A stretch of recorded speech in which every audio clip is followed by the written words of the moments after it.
Bihar DElEd entrance exam 2025 के लिए आज की क्लास में देखेंगे सिलेक्टेड मोस्ट इम्पॉर्टेंट क्वेश्चन का सीरीज लेकर आए हैं। जो आपके पेपर में प्रश्न लगातार प्रीवियस ईयर में जो पूछे गए हैं, जिस तरह से हम लोग पिछले बार तैयारी किए थे बिहार डीएलएड के लिए, जो आपके हर एक शिफ्टों में सवाल प्रत्येक क्लास से जो आपके प्रश्न एग्ज़ाम में भर भर के पूछे गए थे, उसी तरह से एक नए जोश और जुनून के साथ हम लोग प्रैक्टिस सेट शुरू किए हैं।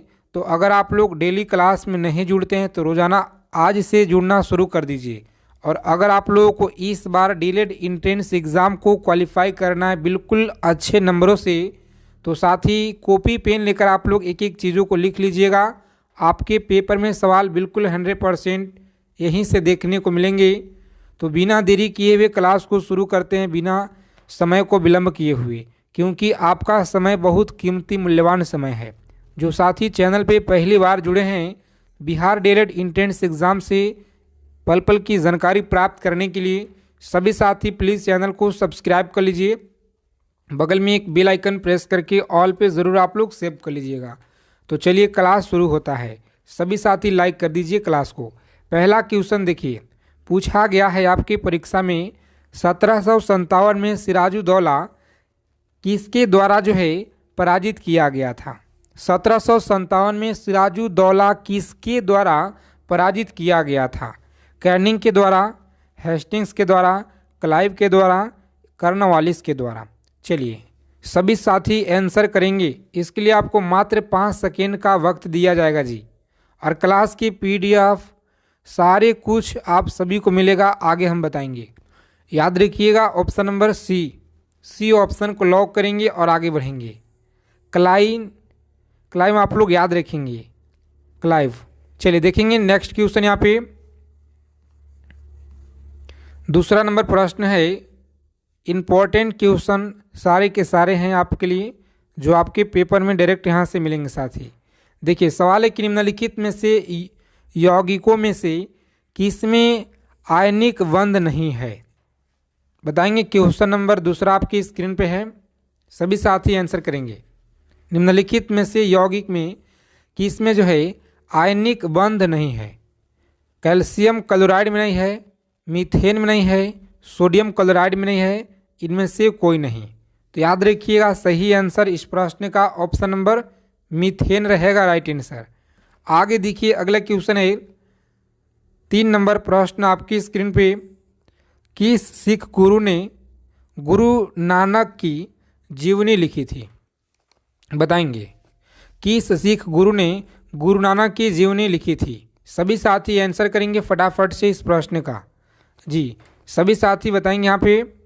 और जितने साथी लोग क्लास में जुड़ गए हैं सभी साथी क्लास को फटाफट से लाइक कर दीजिए, क्योंकि आपका एक लाइक मुझे आपके लिए बहुत ज़्यादा ऊर्जा प्रदान करता है साथी, मोटिवेशन आप सभी के लिए, ताकि इससे और ज़्यादा सेलेक्टेड चीज़ हम आपके लिए कराएं। किस सिख गुरु ने गुरु नानक की जीवनी लिखी थी? तो याद रखेंगे सही आंसर है ऑप्शन नंबर सी, गुरु गोविंद सिंह। आप लोग याद रखिएगा, राइट आंसर है। आगे देखेंगे अगला प्रश्न पूछा गया है, इलेक्ट्रॉन ग्रहण करने की प्रवृत्ति क्या कहलाती है? इलेक्ट्रॉन ग्रहण करने की जो प्रवृत्ति है क्या कहलाती है? बताएंगे आप सभी, राइट आंसर याद रखेंगे, बी ऑप्शन को लॉक करेंगे। अवकरण आप लोग याद रखिएगा, सही आंसर है। इलेक्ट्रॉन ग्रहण करने की प्रवृत्ति अवकरण कहलाती है। तो सभी साथी यहाँ पे याद रखिएगा, इम्पॉर्टेंट क्वेश्चन है।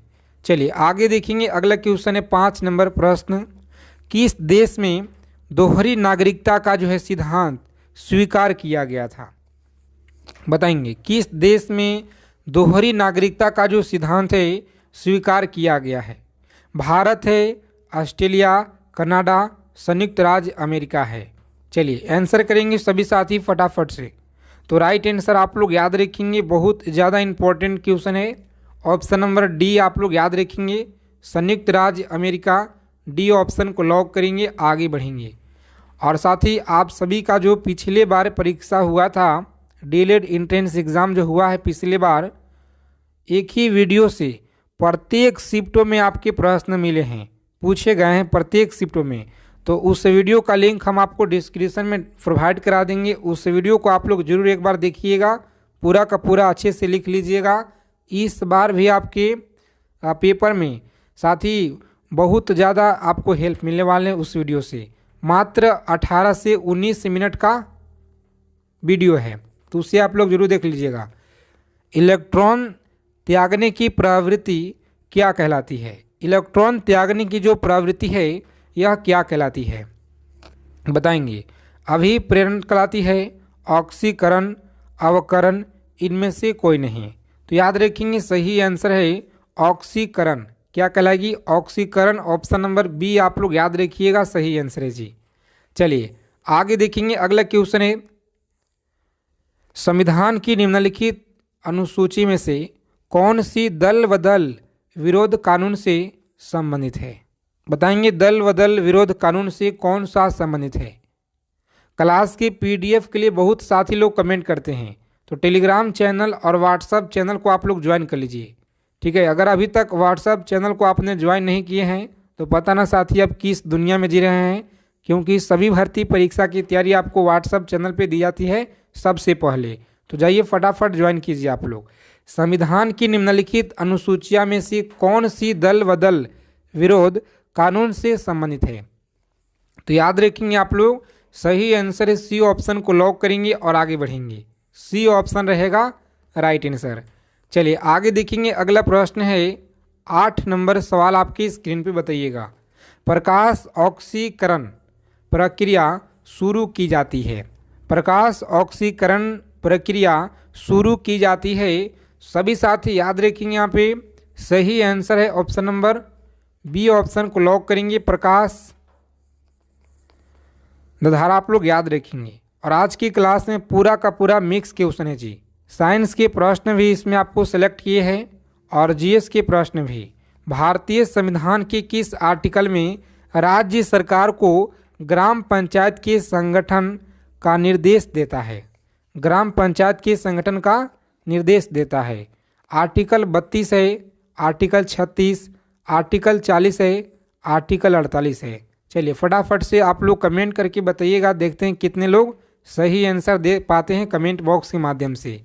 आगे देखेंगे 10 नंबर सवाल है, बताइएगा अम्ल और क्षारों की अभिक्रिया के फलस्वरूप बने पदार्थ को क्या कहते हैं? बताएंगे आप लोग, फलस्वरूप पदार्थ को क्या कहते हैं? लवण कहते हैं, ईस्टर कहते हैं, एल्कोहल कहते हैं या अम्ल कहते हैं? तो सभी साथी याद रखेंगे, यहाँ पे इस प्रश्न का सही आंसर है जी ऑप्शन नंबर ए, लवण आप लोग याद रखिएगा। ए ऑप्शन को लॉक करेंगे यहाँ पे और आगे बढ़ेंगे।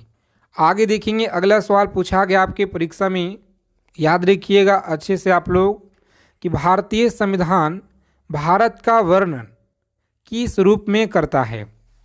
राज्यों का संघ के रूप में वर्णन करता है, एकात्मक या अर्ध संघीय के रूप में, राज्यों का महासंघ के रूप में? तो आप सभी साथी याद रखेंगे, बहुत ज़्यादा इंपॉर्टेंट क्वेश्चन है, मोस्ट इम्पॉर्टेंट सवाल है। इससे आप लोग स्टार लगा लीजिएगा, क्योंकि आपके पेपर में लगातार बार बार पूछे गए सवाल। याद रखेंगे साथी, सही जवाब है राज्यों का संघ कहा जाता है जी, राज्यों का संघ कहा जाता है। ए ऑप्शन रहेगा राइट आंसर।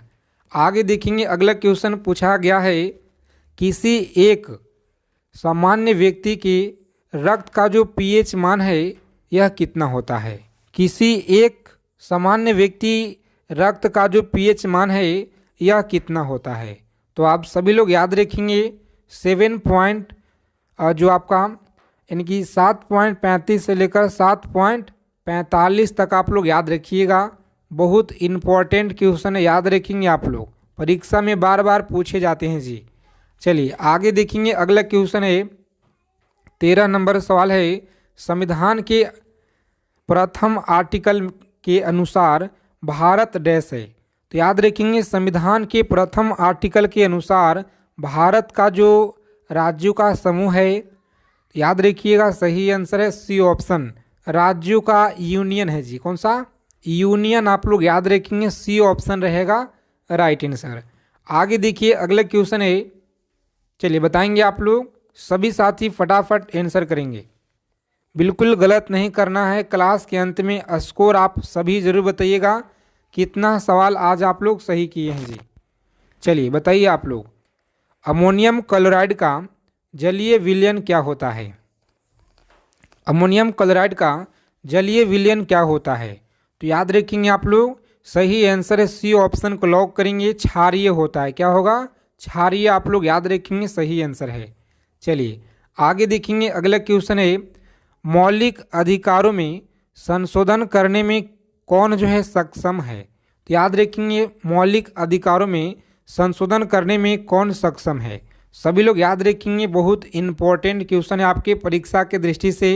जो भी साथी यहाँ पे बता रहे हैं ऑप्शन नंबर बी बता रहे हैं, बिल्कुल राइट आंसर है। सांसद याद रखिएगा, क्लास को बिना स्किप किए हुए अंत तक देखेंगे। अगर आपको इस बार अच्छे नंबर से क्वालिफाई करना है बिल्कुल, तो अच्छे से आप लोग याद रखिएगा एक एक चीज़ों को, क्योंकि आपके एग्ज़ाम में यहीं से सवाल मिलेंगे साथी, बिल्कुल 100%। चलिए देखिए, भारतीय राज्यों का भाषाई आधार पे पुनः गठन किस वर्ष किया गया था? बताएंगे, भारतीय राज्यों का भाषाई आधार पे पुनः गठन जो है किस वर्ष किया गया था? तो याद रखेंगे आप लोग, सही जवाब है ऑप्शन नंबर बी, 1956। आप लोग याद रखिएगा। आगे देखेंगे, अगला क्वेश्चन है, प्राकृतिक गैस में मुख्यतः क्या रहता है?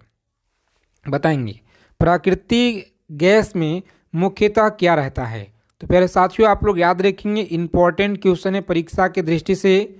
जो भी साथी डी ऑप्शन बता रहे हैं यहाँ पे, मीथेन आप लोग याद रखिएगा, सही आंसर है जी, मीथेन आप लोग याद रखेंगे।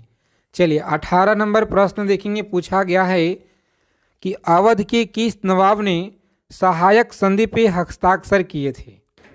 जितने साथी क्लास में पहली बार विजिट किए हैं तो साथी चैनल को आप लोग सब्सक्राइब कर लीजिएगा, और बगल में ही एक बेल आइकन होगा, उसे प्रेस करके ऑल पे ज़रूर आप लोग सेव कर लेंगे, ताकि जो भी आपका जानकारी है सभी तरह की आपको जानकारी मिल पाए हमारे द्वारा सबसे पहले। अवध के किस नवाब ने सहायक संधि पे हस्ताक्षर किए थे? बताएंगे, अवध के किस नवाब ने सहायक संधि पे हस्ताक्षर किए थे? तो याद रखिएगा, राइट आंसर है option number D, D option को लॉक करेंगे, सआदत खां। आप लोग याद रखिएगा जी। आगे देखिए, अगला क्वेश्चन है, हाइड्रोजन के जलने से संबंध प्रक्रिया क्या है?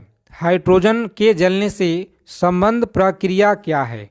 याद रखेंगे आप लोग, सही आंसर है ऑक्सीकरण। क्या होगा? ऑक्सीकरण। आप लोग याद रखेंगे, डी ऑप्शन रहेगा राइट आंसर। आगे देखेंगे, अगला प्रश्न है, सभी लोग याद रखिएगा, नित्य निर्देशांक तत्व का महत्व किसके लिए है? नित्य निर्देशांक तत्व का जो महत्व है किसके लिए है? नागरिक के लिए है, राज्य समाज के लिए, या संघ के लिए? तो आप सभी लोग याद रखेंगे, बहुत इंपॉर्टेंट क्वेश्चन है परीक्षा की दृष्टि से, राज्य के लिए आप लोग याद रखिएगा जी।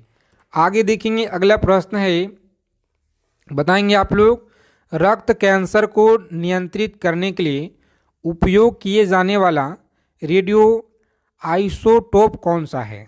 बताएंगे, बहुत ज़्यादा इंपॉर्टेंट सवाल है परीक्षा की दृष्टि से, याद रखिएगा कौन सा है, आइसोटोप कौन सा है? तो साथ ही आप लोग याद रखेंगे, यहाँ पे सही जवाब है ऑप्शन नंबर ए, आप लोग याद रखेंगे, कोबाल्ट 60 है जी। कौन सा? कोबाल्ट 60 आप लोग याद रखिएगा।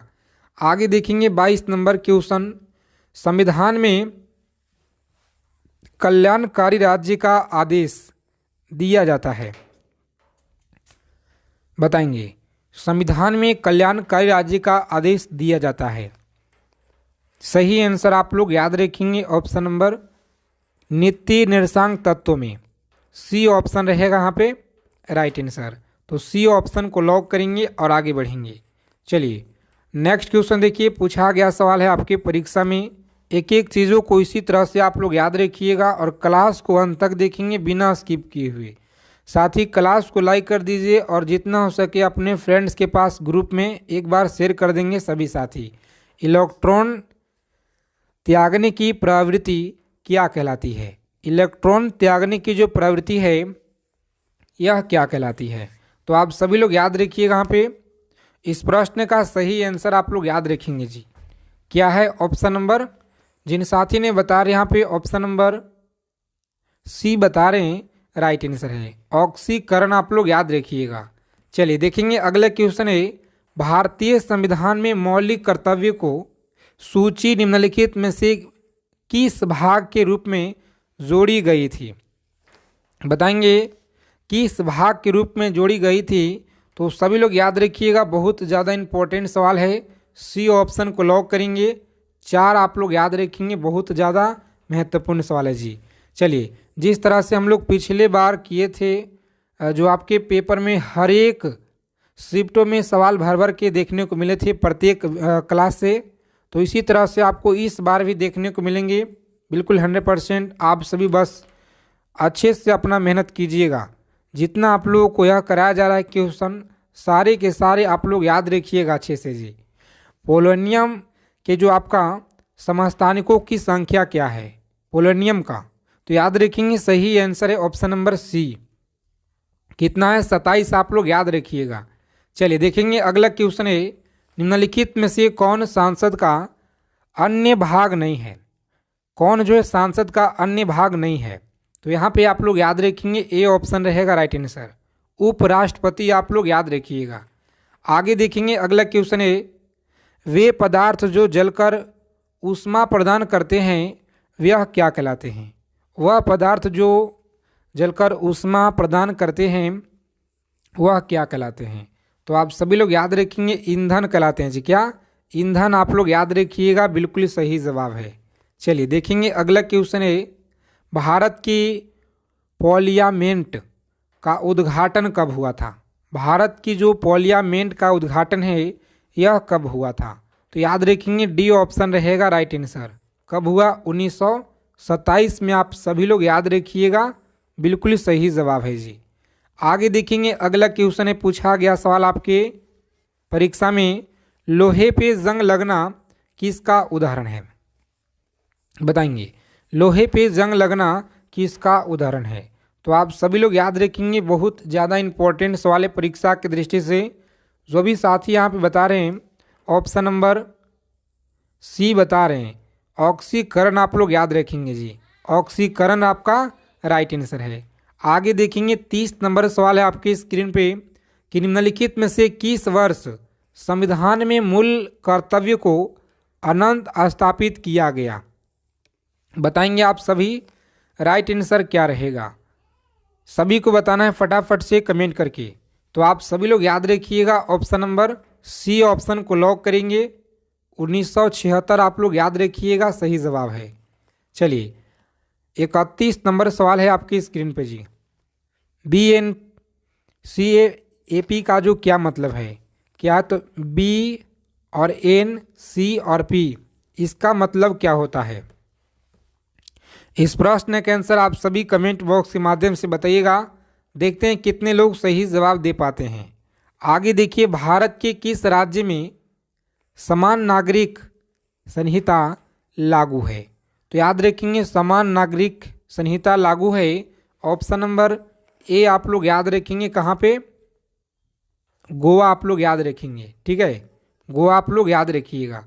चलिए आगे देखेंगे, भारत के चुनाव आयोग का राष्ट्रीय आइकन किसे घोषित किया गया है? भारत चुनाव आयोग राष्ट्रीय आइकन किसे घोषित किया गया है? सभी साथी बताएंगे फटाफट से राइट आंसर क्या रहेगा। तो आप लोग याद रखेंगे सी ऑप्शन को लॉक करेंगे, सचिन तेंदुलकर आप लोग याद रखिएगा जी। चलिए देखेंगे अगला सवाल है, वर्तमान समय में भारतीय संविधान के अंतर्गत संपत्ति का अधिकार क्या है? तो याद रखेंगे संपत्ति का जो अधिकार है यह क्या है? सही जवाब है ऑप्शन नंबर बी, वैधानिक अधिकार आप लोग याद रखिएगा, बी ऑप्शन रहेगा यहाँ पे राइट आंसर। चलिए देखेंगे अगला सवाल पूछा गया है कि हाल ही में थाईलैंड के नए प्रधानमंत्री कौन बने हैं? बताइए, हाल ही में थाईलैंड के नए प्रधानमंत्री कौन बने हैं? तो सभी लोग याद रखिएगा, यहाँ पे सही जवाब है ऑप्शन नंबर, जो साथी बता रहे हैं यहाँ पे सी ऑप्शन बिल्कुल राइट आंसर है। अच्छे से आप लोग याद रखिएगा। तो साथी आज की क्लास में इतना ही, मिलते हैं अगले क्लास में अच्छे टॉपिक के साथ।